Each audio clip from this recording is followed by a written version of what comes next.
에이블레셋의 유강희 대표님 연결합니다. 대표님 안녕하십니까? 네, 안녕하세요. 네, 반갑습니다. 첫 번째 이슈부터 바로 좀 들어가 보도록 하겠습니다. 최근에 이 경기가 어려워지면서 가전제품과 유통업체 재고가 늘어서 골머리를 앓고 있다 이야기들이 나오고 있다고 합니다. 그러니까 사람들이 좀 허리띠를 졸라매는데 비싼 가전제품부터 덜 산다는 얘기겠죠? 네, 맞습니다. 최근 가전 기업들의 고민이 깊어지고 있는데요. 그 이유는 소비가 줄면서 재고가 빠르게 증가하고 있기 때문입니다. 최근에 소비가 줄고 있는 이유는 크게 두 가지 정도로 생각을 해볼 수 있을 것 같습니다. 먼저 첫 번째로 인플레이션입니다. 러시아와 우크라이나 전쟁으로 원유와 식료품 가격이 상당히 많이 상승을 하고 있습니다. 특히 6월 10일 경제협력개발기구 OECD 발표에 따르면 OECD 38개 회원국의 4월 소비자 물가 상승률이 9.2%로 1988년 9월 9.3% 상승 이후 거의 34년 만에 최고치를 기록을 했다라고 발표를 했었는데요. 식료품 물가 상승률은 4월에 11.5%로 전반적인 물가 상승을 주도를 했습니다. 이제 뭐 여러 가지 복합적인 원인들이 있을 것 같은데 첫 번째로는 지구 온난화로 인해서 주요 곡물의 세계적 작황이 좀 부진한 면도 있었고 전쟁으로 인한 공급망 혼란에 더해서 각국의 식량 보호주의가 좀 강해지면서 밀과 옥수수 가격이 많이 오르고 있는 영향을 받은 것 같습니다. 우리나라 식비도 많이 오르고 있는데요. 통계청에 따르면 올해 1분기 4인 가구 기준으로 했을 때 지출한 식비가 월 평균 106만 6,902원으로 조사됐다는 발표가 있었습니다. 이 수치를 보게 되면은 1년 전보다 9.78% 정도 증가한 액수라고 생각을 하시면 될 것 같습니다. 특히 이달 24일 감자 20kg의 도매 가격을 좀 살펴보게 되면은 4480원으로 1년 전보다 무려 71.1% 상승하는 등 우리나라도 지금 물가 상승률이 상당히 높은 편인데요. 개인적으로는 당분간 식료품 가격 상승이 계속될 것으로 보이기 때문에 향후에는 식료품 가격 상승이 원유 가격보다 사회 경제적으로 더 큰 문제를 야기를 할 수도 있지 않을까 보고 있습니다. 두 번째로 영향을 미친 부분이 이제 금리 인상인데요. 우리나라를 비롯해서 미국, 유럽 등이 인플레이션을 잡기 위해서 금리를 인상을 하고 있고 소비자들은 이자 부담이 늘어나면서 소비를 줄이고 있는 상황인데요. 문제는 금리 인상이 당분간 계속될 수 있기 때문에 소비가 더 줄어들면서 경기 침체로 간 게 아닌가에 대한 우려가 나오고 있는 상황입니다. 이렇게 소비가 줄어들고 있는 부분은 이제 앞서서 말씀하신 것처럼 제조사와 유통업체들의 재고에서 좀 확인되고 있는데요. 6월 27일 글로벌 시장 조사 업체인 디스플레이 서플라이 체인에 따르면 삼성전자의 올 2분기 재고 회전 일수가 평균 94일을 기록을 했다라고 합니다. 예전보다 2주가량 늘어난 것으로 역대 최고치인데요. 재고 회전 일수라는 것은 보유 중인 재고가 판매될 때까지 걸리는 기간으로 짧을수록 보관 비용이 줄어들게 되고 현금 확보를 빨리 할 수 있기 때문에 재고 회전 일수는 좀 짧을수록 좋다라고 보시면 될 것 같은데요. 제조사는 평균 70에서 80일 정도, 유통사는 50에서 60일 정도의 재고 회전 일수를 유지하는 것이 일반적으로 좀 알려져 있는데 삼성전자 재고 일수가 평균 94일 정도이기 때문에 재고가 좀 얼마나 많이 쌓여 있는 상황인지 알 수 있을 것 같습니다. 이렇게 재고가 쌓이게 되면은 제조사는 부품 공급 업체에서 구입하는 수량을 좀 줄이게 될 거고 그렇게 되면은 협력업체들 매출이 줄어들 수 있기 때문에 실적에 좀 안 좋은 영향을 미칠 수밖에 없을 것 같습니다. 또한 이런 상황이 좀 장기화된다라고 하면은 고용이 줄어들 수 있는 가능성이 있어서 수요 감소가 길어지게 되면은 경제 부담이 커질 수도 있을 것 같습니다. 마지막으로 미국 유통업체들의 경우에도 재고가 좀 빠르게 늘고 있는데요. 공급망 차질로 재고가 부족했던 예전과는 전혀 다른 모습을 좀 보이고 있습니다. 블룸버그 집계 자료를 보게 되면은 지난달에 분기 실적을 발표한 미국 월마트나 타겟 등 S&P 500 상장 업체들의 재고 규모가 448억 달러, 우리나라 돈으로 좀 환산하게 되면은 57조 9천억 정도로 지난해보다 26% 정도 늘어난 것으로 나타났습니다. 특히 미국 2위 유통업체인 타겟의 지난 4월 말 재고 규모가 1년 전보다 43% 정도 증가를 했고, 월마트의 재고 자산도 32% 증가했다라고 밝혔습니다. 아무래도 이렇게 재고가 늘게 되면은 결국 앞서 말씀드린 것처럼 보관 비용이 많이 들기 때문에 제품을 할인해서 판매를 해야 하지만, 또 그렇게 되게 되면은 기존에 구입한 고객들의 충성도가 떨어지기 때문에 제조사와 유통사 모두 좀 고민이 깊어지고 있는 상황입니다. 이런 부분을 고려를 했을 때 앞으로 좀 유통사에 대한 매수 전략을 고민하시는 분들의 입장에서는 좀 보수적으로 접근하시는 게 좋지 않을까 생각을 하고 있는 상황입니다.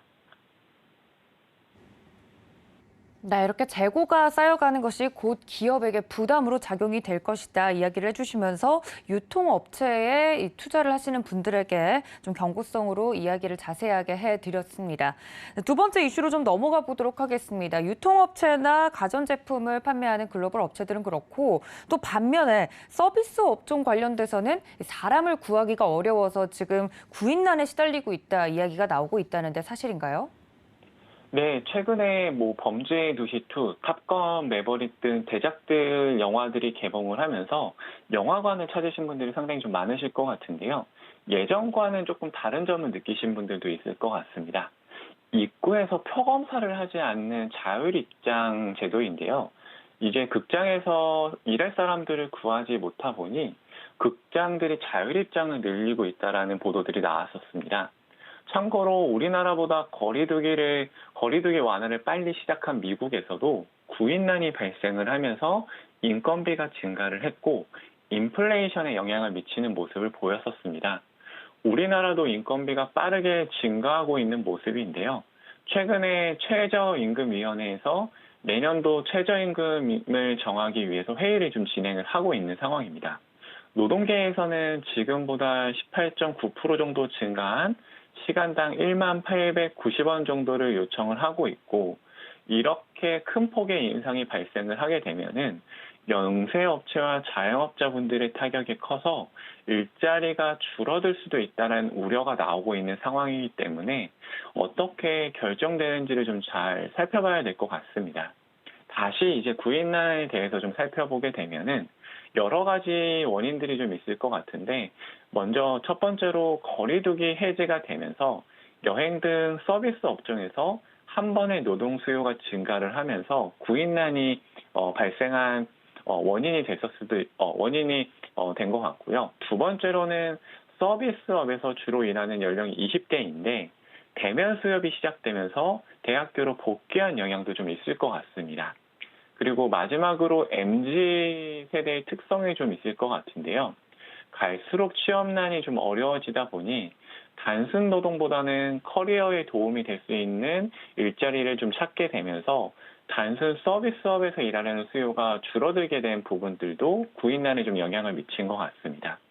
이렇게 최저임금이 인상이 되고 일할 사람을 구하는 게 어려워지게 되면은 결국 키오스크라든지 서빙 로봇, 무인 점포 등을 활용해야 하는 부분들이 좀 늘어날 수 있기 때문에 관련 산업들이 좀 성장할 수밖에 없지 않을까라는 예상을 좀 하고 있는 상황입니다.